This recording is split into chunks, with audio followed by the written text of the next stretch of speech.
sao thênh thang đại ngàn,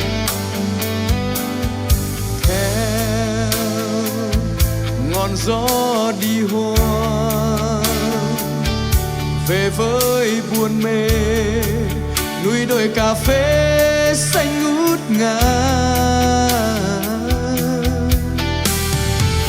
Ơi em gái cao nguyên, đôi nắng trên vai, đôi mắt sáng sáng hơn sao trời. Dù bao gian khó gian khổ lắm nhưng vẫn tươi cười. Ta về nghe gió hát ca bên ta, thường về nơi ấy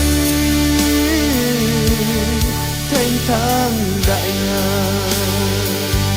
Mai ngày rời xa em có quên ta, xin gửi chút nắng cho ta lại về.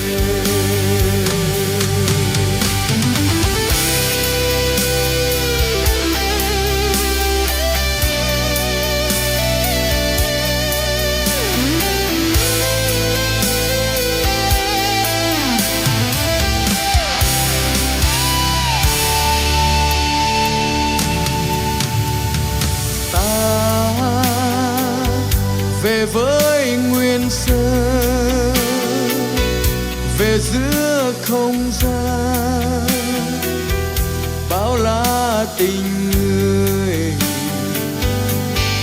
Không lừa dối bon chen, ngồi sát bên nhau, che dịu cần hoặc khói thuốc say.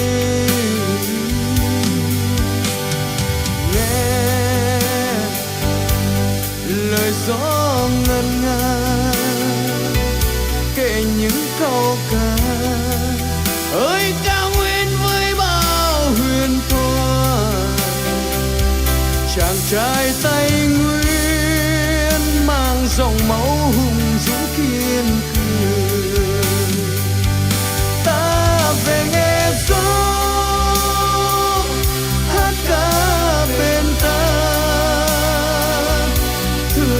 về nơi ấy thênh thang đại ngàn. Mai này rời xa em có quên ta, xin gửi chút nắng cho ta lại về.